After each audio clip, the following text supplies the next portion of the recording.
Try that again. Welcome to Game Over Winnipeg. My name's Andrew Berkshire, and I'm here hosting for you. Jets fans, bad news. Heading back to Colorado now, tied at 1-1. But hey, it was a better effort, I think, overall in Game 2. We're going to have Garrett Hull on to talk about this, get the Jets side of the perspective, get some analysis in there, and dig deep. But first, we got to show you where you can find Game Over Winnipeg next season when Game Over relaunches in full. Game Over Winnipeg is broadcasting from the Game Over Network channel for right now during the playoffs. However, in October, the network relaunches for real, and Game Over Winnipeg gets its own channel. So for all of your Winnipeg Jets content, fun, news, and analysis, head on over to the Game Over Winnipeg channel from the Game Over Network channel. Open it in a new tab right now, scroll past my ugly mug, all the way down, and click on the Winnipeg channel from our featured channel section. Click subscribe and make sure you hit that reminder bell so that you get notified whenever we post a video or go live. Tell all your Jets fan friends and family to come check out our awesome community. We promise they won't regret it. And make sure on this video you smash that like button right into oblivion. All right, let's welcome in Garrett Hull. Garrett, if the Jets could have repeated the first period 3 times, everybody's going to be pretty satisfied with tonight, right? Yeah, I mean, there's some signs and some cracks and stuff like that not all was well even in the first period, but at least the first period they had it most of the time. Yeah, that's how she goes sometimes. Yeah, it was a much stronger start than last game, even though, game 1 the Jets still got out to a lead. Uh but obviously once Colorado woke up, the game changed quite significantly, but Connor Hellebuck was Connor Hellebuck in that first period. He was absolutely keyed in every single scenario where there was a scoring chance. And the Jets were doing a pretty good job, I thought, of preventing the Avalanche from getting clean looks. They were getting their shots, but I feel like there was always something forcing an angle change or a shot to be taken from an less than perfectly ideal spot in that first period. And Hellebuck, when the Avalanche were able to break through the defense, was there big time. What do you think changes in that midway through the period for Colorado where they're able to break through and start getting those chances? Because I think it was like 13 or 14 minutes in, Colorado only had 2 shots, and it seemed like the Jets were in complete control, like really physical. It seemed like they weren't giving Nathan MacKinnon much space. Was it just a matter of the Avalanche were going to find a way through, or did something change? I think a lot of it was just the Avalanche finding a way through. Jets have not controlled much of the play or the quality of chances throughout even the first game, other than that first period in the second game. And a lot of it was, I think, because the Jets have struggled with puck management. Like they've done a pretty decent job in forechecking and keeping the Colorado Avalanche from having those kind of end-to-end plays that they have a tendency to get. I can't remember who it might. I think it was Stathletes who put out there that the Colorado Avalanche led the league in odd man rushes with that started from the defensive zone. And I think the Jets have done a good job in keeping that away with their forecheck. But aside from that, they haven't really controlled much of the neutral zone or done well with puck management in their own defensive zone. They didn't really turn over the puck that much in the defensive zone this game, which I think is why a lot of people didn't think it was so bad. But a lot of it was the fact that they were just chipping out the puck, which was just essentially defer. It's a giveaway, but it's just there's a 10-second lag in between. Yeah, you're So people passing the don't really buck down notice the it as line, much. right? Yeah. And people, that's just the natural way that people's minds work, that they don't discount the future as much as they do with the present. Or sorry, they discount the future more than they discount the present. So a turnover doesn't seem as bad when you're just chipping it out and someone brings the puck right back in, or and doesn't look as bad also when like Neil Pionk 4 times sends it right to the or the blue liner on the other team. Yeah, it can get tough. I will say in terms of positives though, there was that momentum changer shift in the second period where it seemed like they had that incredible 4 minute penalty kill where everyone was so bought in, and there were some scrambling moments, but they really kept Colorado outside of the middle of the ice for the most part in that on that power play. And then a chance goes back. Hellebuck makes a huge save, and the other way, Scheifele tips in a great pass from Kyle Connor. The Jets couldn't really take advantage of that shift either. It seemed like the crowd was ready to like crown them winners already. Not taking anything away from them. I love the crowd tonight, by the way. I thought that Mm. was awesome how bumping they were. Like that was damn loud after the Scheifele goal.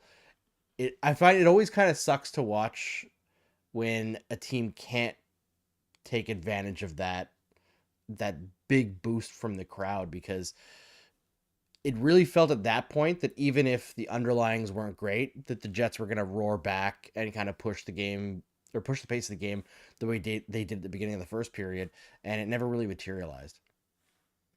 Yeah, I obviously the crowd's really been into it. It is kind of interesting that the Jets have not been that great of a home team in the playoffs since they've returned to Winnipeg. Um, I don't know if that's like nerves in front of the crowd or if it's just, small samples or whatever. But yeah, other than, like I think for the first 14, 15 minutes, the Jets played really, really well. But after that, they definitely had some struggles there. You think that with, pretty dominant first 14 minutes, you'd really have I mean, and with the crowd really into it because of that. But yeah, things kind of started to wane after that. Yeah, they did, unfortunately. And we're going to talk about some of the issues in this game and game one as well coming up next. But first, we're going to tell you where you can find Game Over Ottawa next season. Game Over Ottawa is relaunching in October. So for all of your Ottawa Senators action, reaction, news, analysis, and fun, make sure that you click on the Game Over Network channel right now, open a new tab in this video, scroll past my ugly mug, and click on the Game Over Ottawa channel. Subscribe, and then hit that drop down menu. Make sure you hit the alarm bell so that you get notified whenever we post a video or go live. Tell all your Sens fans, friends, and family to check out our awesome community, and make sure you smash the like button on this video right into oblivion. All right, we're back with Garrett Holt talking Jets and Avalanche. Series tied 1-1. And it could be worse. Well, we'll say that, because if you look at how things have shaken out at even strength so far in this series, just going by Natural Stat Trick, who's compiled the series, expected goals at even strength are 6.64 for Colorado, 3.33 for Winnipeg. Really dominant share, almost 67%.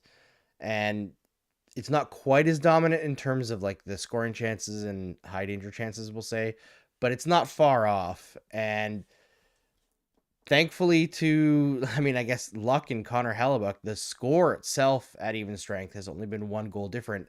Actually, the Jets are ahead 8-7, which is pretty crazy, but small sample sizes, things happen. How worried should the Jets be about how the first two games have gone at even strength? Yeah, it's a tough one because I would say over the regular season for the most part and against Colorado, because I mean the Jets did sweep their matchups against Colorado throughout the season. Um, you know, so it's not like these two games are the only two games that we have. Now, some people will say like it's playoffs, it's different. Yeah, so you can discount the other games, but they still happened. But yeah, it's definitely a little bit nerve-wracking the fact that the Jets have been outchanced and outscored, or well, not outscored as you pointed out, but outchanced. Whether or not you add the shot quality factors or not, looking at expected goals, or as you mentioned, the high dangers scoring chances. Um, that's it's definitely not a sign that makes you feel really easy. Um, to be honest with you, I think there is a chance that playing away might actually work somewhat in the Jets' favor, because I think that Rick Bonus is getting a little bit overzealous in trying to make his preferred line matching, which is actually hurting the Jets. I didn't look at it at the end of the game, but at the second period, Brendan Dillon and Neil Pionk had way more 5-on-5 ice time than Josh Morrissey, which obviously is, suboptimal any given night. But especially with how well that line or that pairing was playing today, Morrissey was actually doing very, very well. One of the few players that I thought that really stood out in a positive manner. Um, and like if you're trying to just, get your line matches to the point that you're making your best player not play the most amount of minutes, that's kind of hurting you.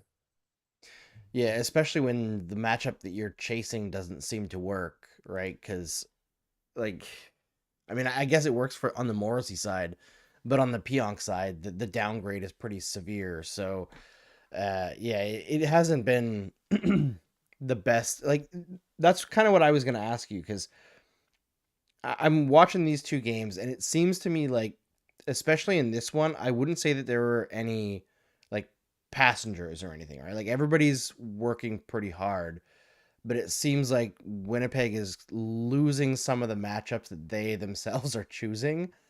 And that to me, when I look at like a team struggling at home, I start to question like how much is coaching shooting themselves in the foot, right? Because home is where coaches have more advantages to intervene in certain areas.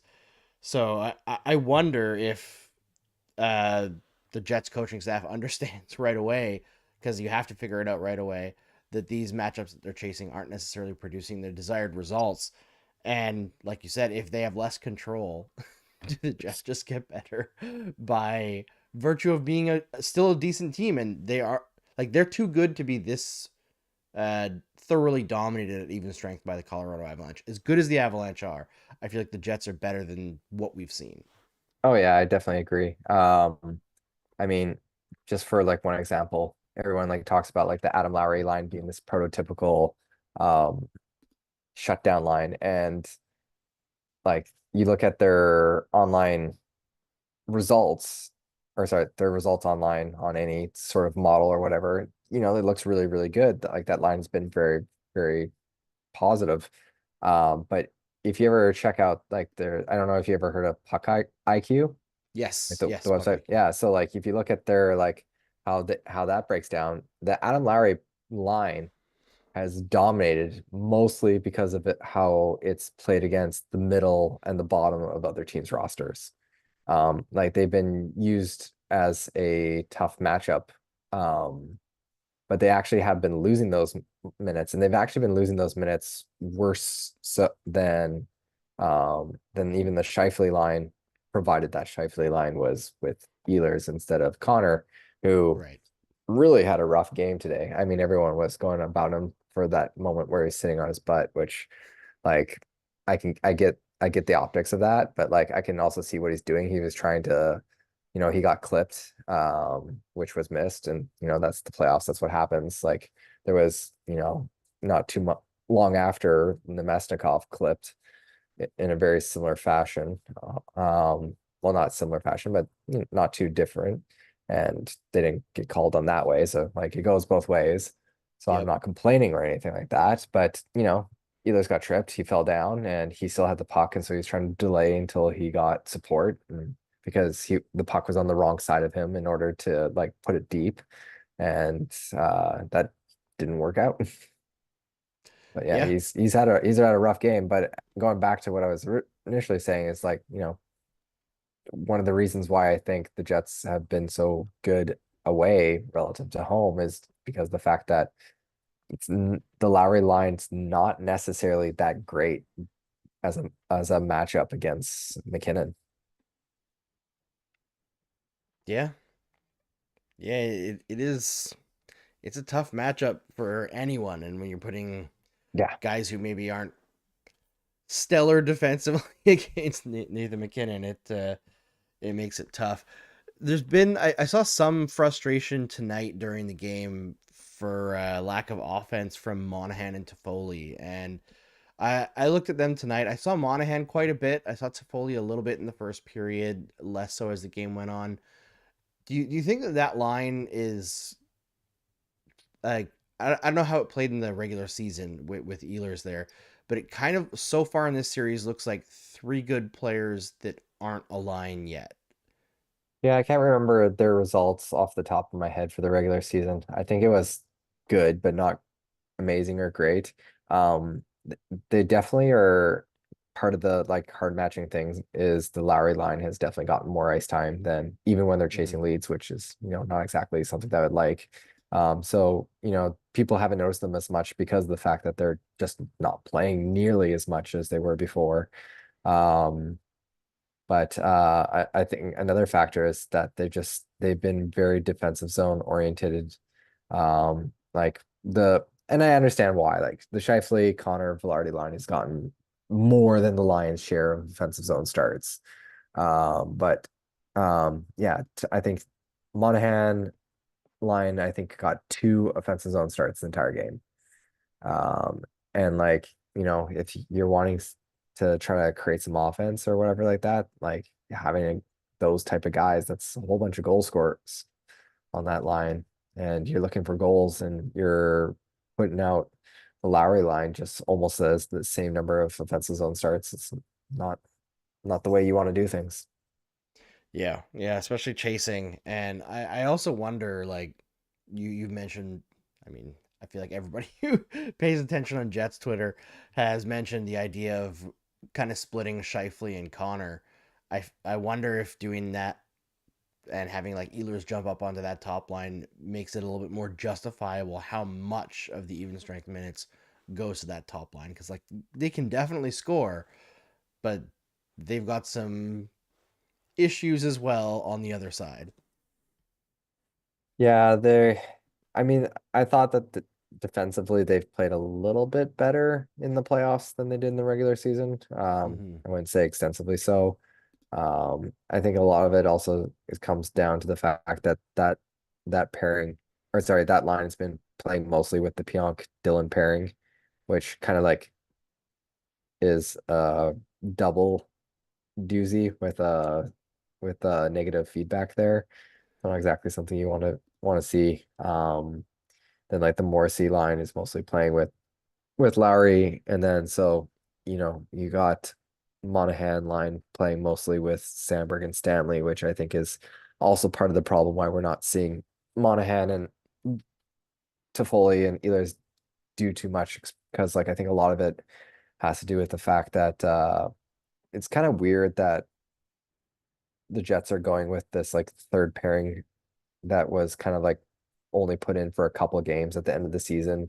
Yeah. Wasn't, not that bad, but not great. And like they were also highly sheltered. And I think those like highly sheltered regular season pairings are usually the pairings that kind of get really eaten alive in the playoffs because you can't really protect your players as much as in the playoffs as you can in the regular season, just because, one, all the bad teams have disappeared.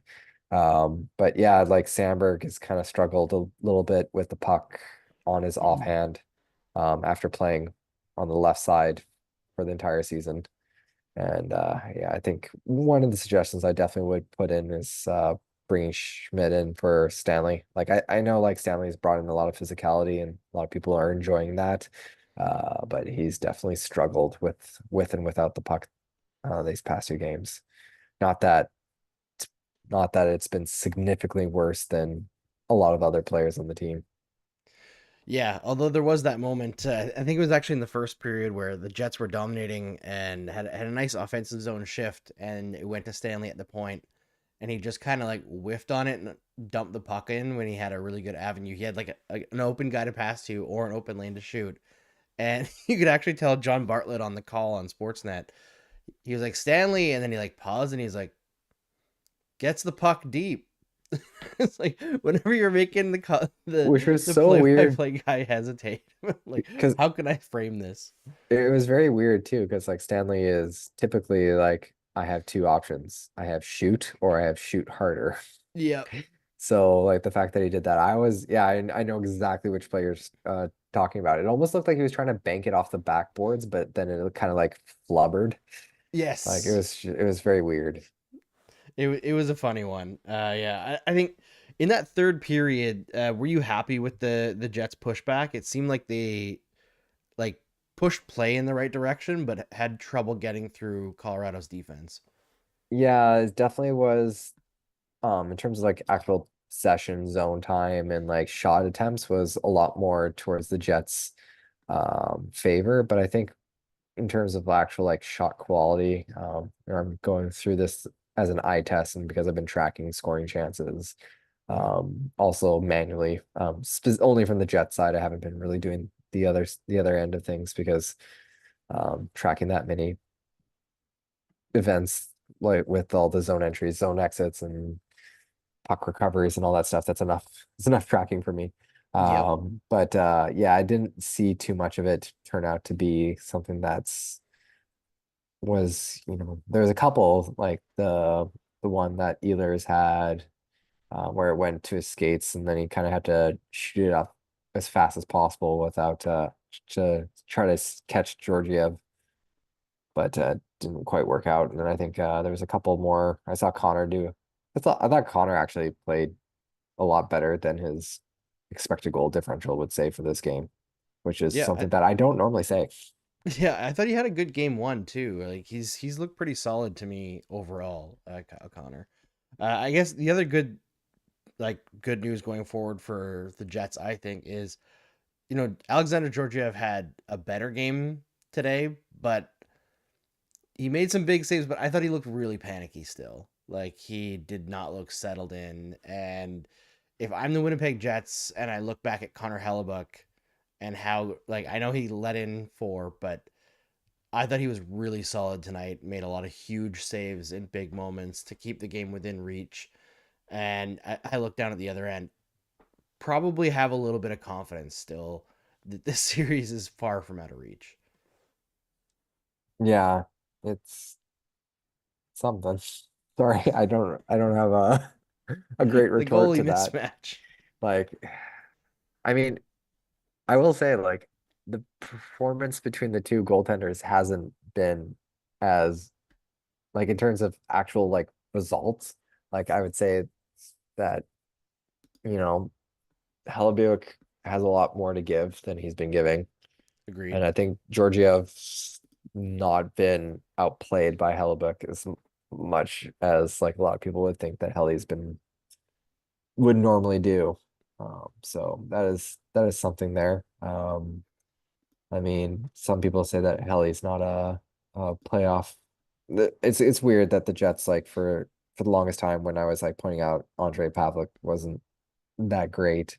I got a lot of pushback, and then all of a sudden the Jets get one of the best goaltenders of of their generation, and everyone's now pushing back when I say he's actually really good. But yeah, he's not having a playoff series that I think would put away those critics. Yeah, I guess the mishandling of the puck goal is a tough Oh, one. yeah, That he used was to do that all the time, and I hadn't seen it for like literally like a year and a half or 2 years, and then all of a sudden it popped up today. I was like, oh yeah, I remember that happening all the time. just gotta happen in the playoffs. Yeah, it's just, like we couldn't have just like came back, randomly 3 weeks ago or something like that. But No, gotta happen now when it's actually important. All right, we're gonna talk about what the Jets are gonna do to adjust things going forward and how the rest of the series looks coming up in a second. But first, we're gonna tell you where you can find Game Over Calgary next year. Game Over Calgary is relaunching in October. For all your Game Over Calgary, subscribe to our Calgary specific YouTube channel. Open the Game Over Network YouTube page in a new tab from this video, scroll past Andrew talking, and click on the Game Over Calgary channel in our featured channel section. Click subscribe and make sure you hit the drop down menu to get notified when we post videos or go live. Tell all your Flames fan friends and family to check it out and join our awesome community. And make sure you smash the like button on this video right into oblivion. All right, Garrett. We talked about Monahan and Toffoli and maybe splitting up different lines. But I think, well, you talk about Stanley as well. What's the solution with Neil Pionk? Is it going to resolve itself on the road by the not matchup chasing, or is there something that needs to be done there? The solution was that Vile Hinola does not, or Vili, does not get injured in the last game of the preseason, meaning that he would have pushed for that second pairing spot. And that would have put Pionk in the third pairing role. But the next best solution would have been to get a right shot defenseman who has a history of being pretty decent in the, middle pair, who's got a hard shot, and it's not a crazy good puck mover, but pretty decent one.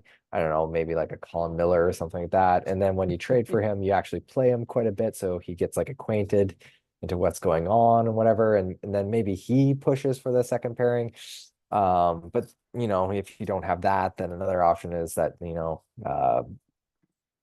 personally, like what I personally would do, if you really are stuck with, keeping the guys that, well, I wouldn't do this with Stanley, but if you have Schmidt, who's probably the number 7 for Rick bonus, is if you put him in instead of Stanley, you can actually swap the lefties, put Pionk with Sandberg and Dylan with Schmidt. And I think you kind of like spread out the love a little bit there in terms of the matchups. And instead of like having one super sheltered and one's super toughs, you kind of even it out a little bit. And I think that can actually kind of work out. Or heck, even if you do keep Sandberg with Schmidt, like they dominated their like I think they were in the top 20 for a good point of this good portion of the season in terms of expected goal differential. And like sure, that was under soft minutes, but if you're in the top 20, that means you can at least take slightly less softer minutes. So yeah, that's kind of like the Jets blue line. Tactically stop, chipping at the puck so much.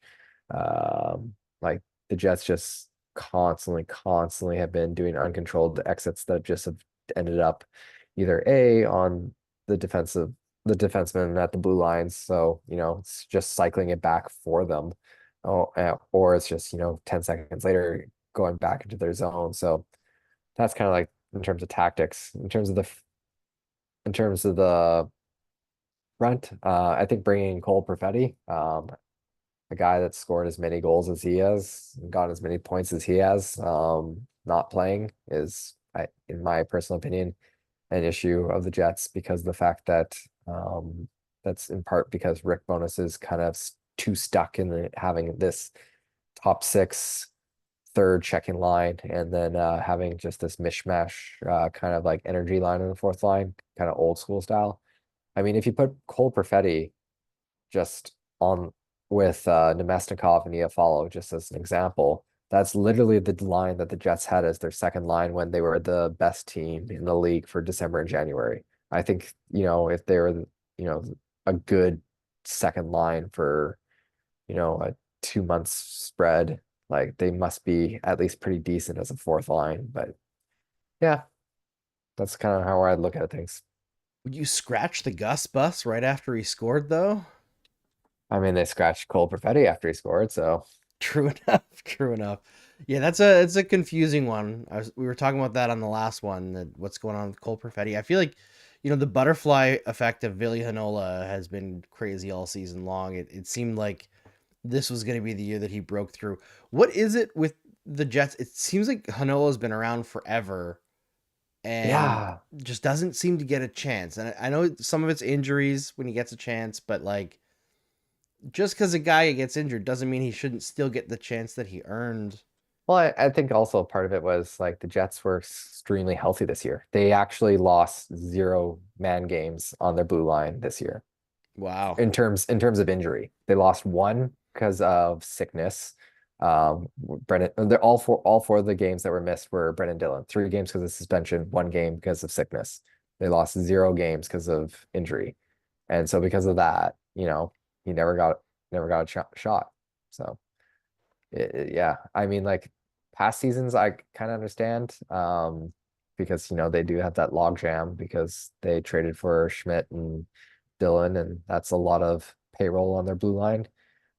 So they can't really be scratching one of Pionk or one of Schmidt too often, although they started to do that this year and they're doing it in the playoffs, so we'll see how that works out. But Yeah, I mean, I guess going into next game, let's say the Jets make a couple shakeups. Schmidt comes in for Stanley, and you bring in Perfetti for Gustafson, I suppose. Do you think that's enough to turn the tide, or no, is it more than that?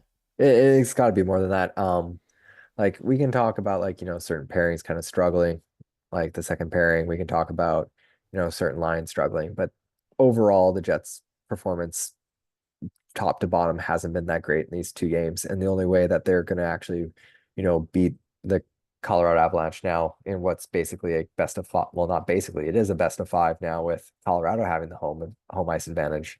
The Mm-hmm. only way that they're going to be able to pull that off is, if they, actually pick things up and play at a much higher level than they have been. Not just in terms of these two games, but also, a lot of the wins that they had in the end of the season weren't really wins that, in my personal opinion, put a lot of confidence on this team moving into the playoffs, because a lot of the problems and mistakes that we're seeing right now was kind of showing up in those last few games. But they were able to at least PDO their way through. I mean, it's always a little bit easier to do that when you have a great goalie, right? I mean, having watched the Carey Price years in Montreal very closely, I'm very familiar with teams being able to paper over a bad stretch just with having the goalie stop everything. All right, so we're gonna do a couple of questions here before we close things out. It's very late for me here on the East Coast. Thanks to Garrett for joining us here. But before we get into the questions, which you should be typing into the chat right now, if you have any for me, for Garrett, about life, the world, everything, the Winnipeg Jets, the Colorado Avalanche, hockey, fun, anything you want. But we'll only answer a couple. But before we do, I'm going to show you again where you can find Game Over Winnipeg next season. Game Over Winnipeg is broadcasting from the Game Over Network channel for right now during the playoffs. However, in October, the network relaunches for real, and Game Over Winnipeg gets its own channel. So for all of your Winnipeg Jets content, fun, news, and analysis, head on over to the Game Over Winnipeg channel from the Game Over Network channel. Open it in a new tab right now, scroll past my ugly mug all the way down, and click on the Winnipeg channel from our featured channels section. Click subscribe and make sure you hit that reminder bell so that you get notified whenever we post a video or go live. Tell all your Jets fan friends and family to come check out our awesome community. We promise they won't regret it. And make sure on this video you smash that like button right into oblivion. All right, Garrett, I think we can wrap this up pretty quickly because it's late.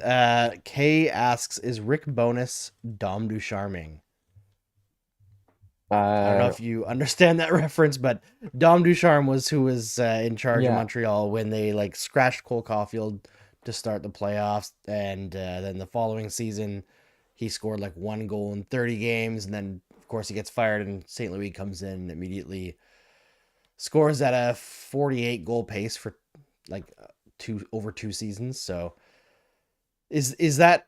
I mean, I think that's a unfair criticism considering Rick Bowness's level of success in the NHL. But some of the yeah. coaching decisions do seem to rise to questionable. Rick Bonus has his strengths and he has his weaknesses, and the strengths do help things out in many different facets.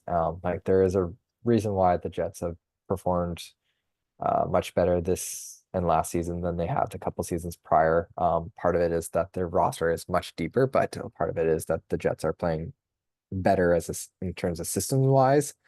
So like he does have that, but a lot of these kind of issues that he is having is very Rick Bonusy. They are the same issues that Dallas Stars fans point out that they were complaining about all the time. So it's not a one-off for him. Like from my recollection, like memory of Ducharme is I would much rather have Bonus. But that's just me. Because I think at least he has, um, some positives that come with those warts, but those warts are definitely real. Hey, you're talking about Stanley Cup champion assistant coach Dom Ducharme. I think he was with them last year, wasn't he? Yeah, I can't tell you. I honestly don't remember. I think he Yeah, ended up getting his name on the cup, so good yeah, consolation prize for him. I think he's like you said about Bonus. He's a guy who has significant flaws and some strengths. Ducharme's a weird one, but I feel like the situation in Montreal that year was so like it was such a big outlier that I feel like he got more attention for it than was on him. Like things just went haywire beyond his control. And I feel like most of the hate that ends up on the plate of Dom Ducharme should really end up on the plate of Marc Bergevin. But that's a story for another day. This has been Game Over Winnipeg for Game 2 between the Jets and the Avalanche. 1-1 sits the series heading back to Colorado. Now best of 5. Thank you so much to Garrett Hull for joining me here tonight. Garrett, before we close out, you got anything to promote? if you're into either hockey analytics or the Jets, check out the 5 hole. It's a There you Substack. go. All right, and you can follow Garrett. There's a link to his Twitter in the description of this video, and we will see you next time for Game 3.